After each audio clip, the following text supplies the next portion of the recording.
not exactly sure what they're trying to do here, but I do know one thing. If they had one more lion, they could form Voltron.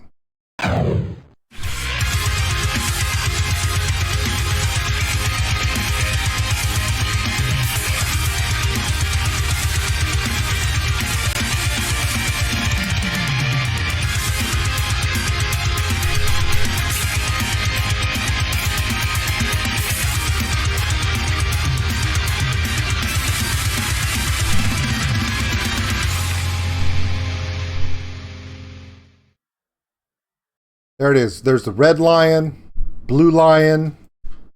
We'll say she's the green lion. We'll call her Pidge. Black lion is right here. She's up in front. If the drummer ever shows up in a video and he's wearing yellow, it's over. It's over. It's Voltron right then and there. Hey everybody, my name is OldSkuleNerd. Check us out on OldSkuleNerd.com. It's got all the social media posts, the Patreon link for those who want to help support the channel. We appreciate every single one of you, and the merchandise store. Okay, here we go. Here we go. Become Ethereal. I made the comment a while back. I don't know if it was during an ad infinitum or a Unleash the Archers, maybe Nightwish, possibly a Battle Beast reaction. Where I said, man, there are no symphonic metal bands in the United States. Quickly, somebody goes, here's one. Become Ethereal. This one is called Into Oblivion. Now, I've reacted to them before in some of my streams for up-and-coming artists. They are from the United States. They've rapidly changed quite a bit. I mean, some of their other ones... one of their videos, there was just 3 of them showing, and then this amazing woman here showed up. Like, if we could just get that a 5th person to stand between these two right here, preferably in yellow, playing the drums. Yeah, definitely form some Voltron. So this guy literally looks like if this doesn't work out for him, he could definitely be like. He kind of has like Mark Calloway Undertaker look to him. And this guy over here has epic beard and a really red top. It happens. Anyway, so this one is called Into Oblivion. We're going to check it out now. I told them I was going to do this for Friday. And a lot of people know that on Friday some stuff happened here at the house. I had some serious internet failures due to tree trimming going on out in the street. And I lost internet for a few hours, so I was only able to get the first reaction out, and then I lost everything. So I thought, you know what, this Sunday, let's catch up. Here's Become Ethereal. The name of the song is Into Oblivion. If you guys love the symphonic metal, whether it be ad infinitum, however you want to say it, Nightwish, right? Battle Beast. If you love that symphonic sound, this may be the band for you here in the United States. So you don't have to worry about waiting for the European artists to come to the US. Go check these guys out now. All right, here we go. Into Oblivion.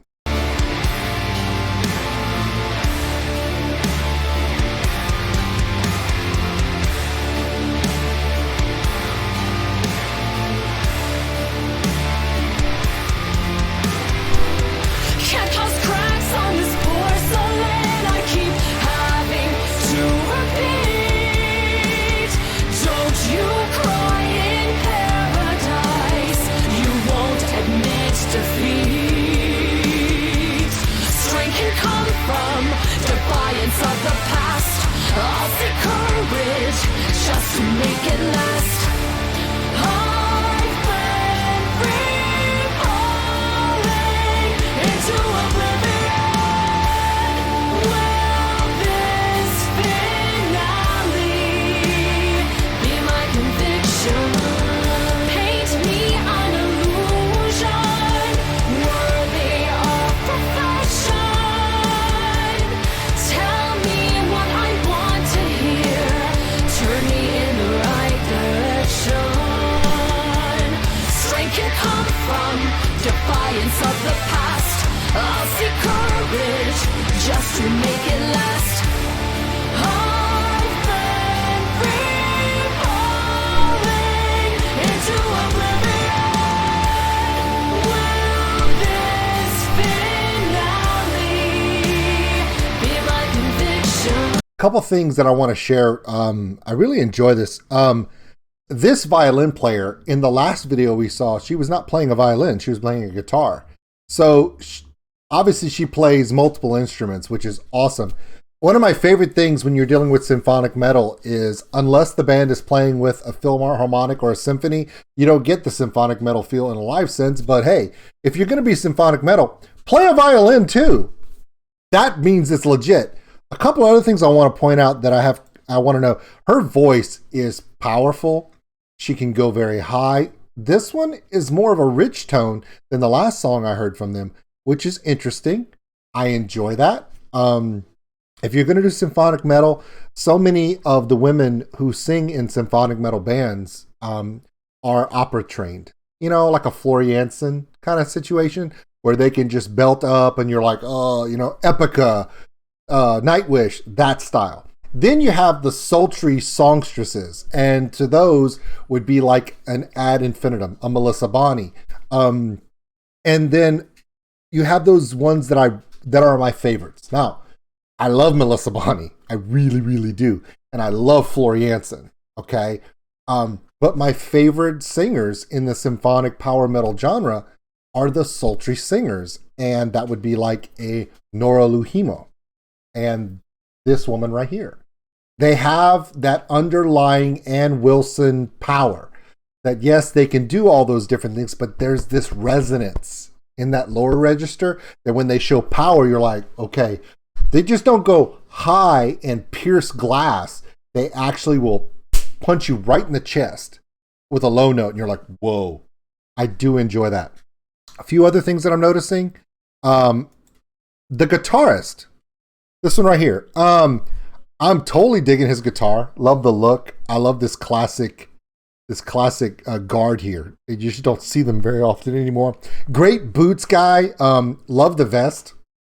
Not sure about the bandana on the wrist or why. Is it just aesthetic? Is it artistic? Is it there a physical reason for it? Don't know. For the guitarist, the other guitarist, I do have questions. And I'm wanting to know a little bit more. Okay. Again, not nice boots. The bandana for him is blue. And then, you know, I get the theme tones. It's fine. But the glove on the left hand. Now, if this is there for a medical reason or through some other reason of necessity, please don't take this as me pointing out that you're doing something wrong. I don't know. I just know that most guitar players, you're not allowed to put anything on your hands because it affects the tone along the fretboard. Now, he does it for an advantage of a sound he's trying to produce. I don't know if there's a musical technique where if you use a particular type of glove, it does that. I don't know if he's hiding a really bad tattoo from an ex-girlfriend. These are things I do not know. If I do interview this band, I will ask him. Because this is like the second time I've seen him wear a glove on his left hand when playing the guitar. And if he explains to me, oh, it's because it adds a resonance or a muffling or some kind of musical designed influence, awesome. If it's for a personal reason or some other reason like that, answers the question. I'm interested. Because it's something you don't see very often. Most guitarists do not. You just never see them wear gloves on their hands, especially on the fret hand. So I'm going to continue this. This is a good one. I'm liking the sound of this. It is very difficult to shoot in a white room, and I'll explain that to you after on my next stop. But I want it to start now. I've talked enough.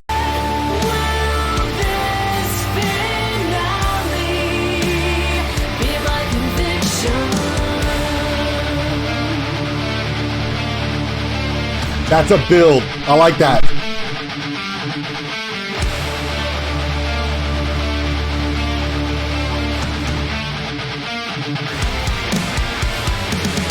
I'm a mixture made up of trauma and a life that's going out. I crave remedy to cure this trauma before I lose myself in doubt.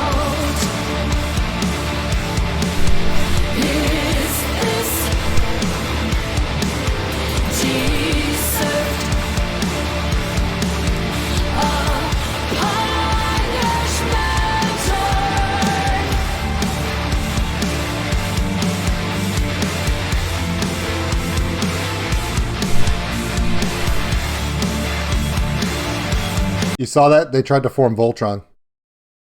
And they need that fifth member. They can't form Voltron otherwise. This is a motley crew, aren't they? Each one of them has unique looks. Okay, two things that I've noticed real quick, and then after it, I'm going to let it play the rest of the way, and I won't stop it again unless something really catches my eye. Filming in an all-white room is very tricky for whoever's doing the cinematography because of shadowing. If you don't do the lights exactly right, think of it for those of you who have ever worked with a green screen where you have to light the green screen properly, otherwise you have shadows and phasing out on the green screen.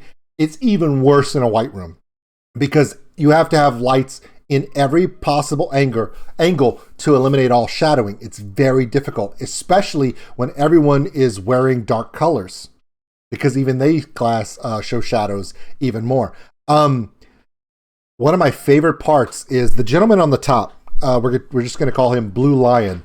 Blue Lion, because I don't know his name yet, did this segue in that build-up where he did that. He did that walk-up. Unlike a lot of cinematic metal bands, most cinematic metal bands will let guitarists do that, but they always leave the strings in because they never stop that symphonic string element. In this arrangement, they drop everything but his build-up, which gave a really good crunch. It allowed the resonance of that guitar to really shine. I loved that. I wish more symphonic bands would allow guitarists to really step out, cut the strings out for just a second to remind you that it is symphonic, but it's metal. That was a good part. I did really like that. Another thing that I really, really liked, and I wanted to just kind of mention it real quick, was the in her vocals. I really wish that at different parts of this mix, her vocals would be elevated in the mix a little bit more. During the verses, it's fine. It's perfectly in the middle of that lineage. You have the vocals are there, and your symphonic strings are just below that gain level, and then you have the rest of the instruments fill out. But during choruses, I wish that even if it's just 2 or 3 dB more, you give her the chance to where there's only one thing that she's not able to do in this studio version, which probably live she has no problem with, is that her tone volume in the gain mix doesn't change. It doesn't go up. Bands like Ad Infinitum, Nightwish, Unleash the Archers, they all know that when it comes to the chorus, you need to put the vocalist, whether it be Brittany Slayes, Floor Jansen, Melissa Bonney, give them just a little bit of a boost, similar to a guitar solo. You know how your guitar solos will go to overdrive and it amplifies and allows them to give them that crispness in the guitar solo to guide your eyes and ears to that focal point. In this iteration, in the production, it's just not there. It's just one thing that is not done, that if you did, it would make the song bigger. The idea is no instrumentalist, no vocalist is ever bigger than what your sound engineer allows you to be. But when you're dealing with symphonic metal, especially epic metal, where you have a powerhouse singer, male or female, you want to give them a moment where they shine, where in the gain of the mix, they become bigger, similar to a guitar solo. One thing that they did perfectly in this is the dubbing of her voice.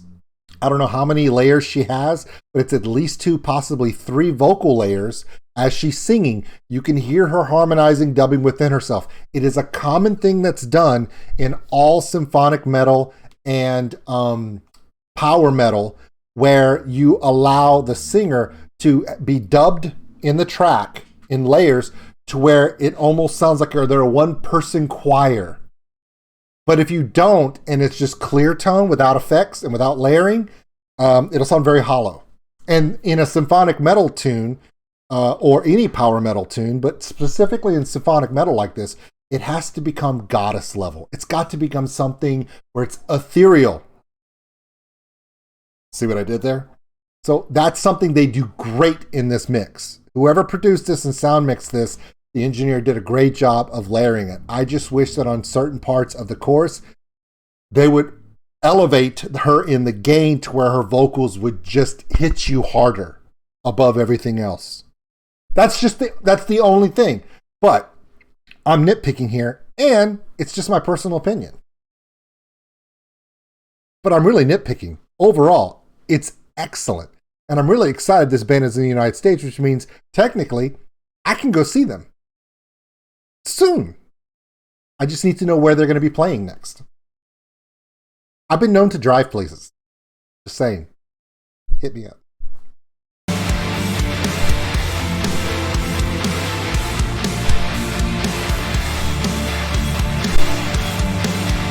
You heard that little part where the violin went up a little bit higher in the mix where you could hear it?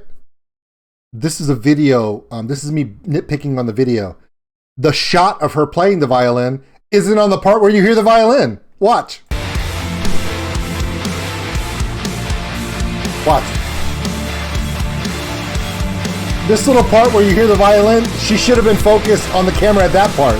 That's editing. Strength can come from defiance of the past.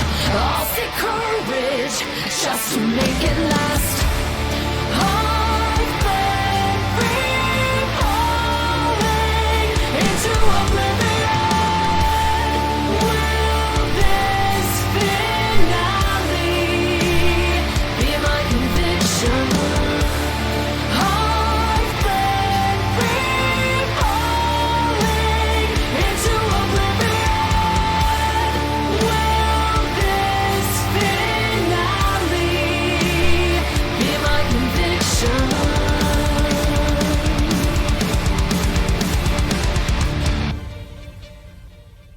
That was pretty damn good. All right, so I'm going to see if I can find that little shot of them again. Here we go. Become Ethereal, or One Line Short of Voltron, depends upon how you want to call them. Hey, at least I didn't do, Captain Planet. That would have sucked. So anyway, that's Become Ethereal. The name of the song is Into Oblivion. There's a lot of things I love about this band. Whether it be the Mark Calloway Undertaker looking guy in the top right there, that Guy Fieri, this other guitarist who looks like he could have a cooking show where he goes to all the different metal bars and eats food and drinks and talks about it on the Food Network. The power metal singer in the middle who I'm listening to her and I guarantee you she's singing within the confines of this song. I have a feeling she could go a lot bigger. But she's singing within the confines of the song. And this violinist who scares the bejesus out of me. She's really scary to me. I don't know why. My only suggestion to you guys, seriously, is keep going. Get bigger, better, because there's so much there. Also, you need to get that fifth lion. We need to save the universe. And that's your job. My name is OldSkuleNerd, and this is Become Ethereal. And hopefully, they don't get too upset that I picked on them so much. It was all in good fun. I'm not the ones who said, hey, wear a red vest, wear a blue vest, look like Pidge from Voltron, and then make the Black Lion sit in the middle. Really? Come on. All right. Everyone have a wonderful day.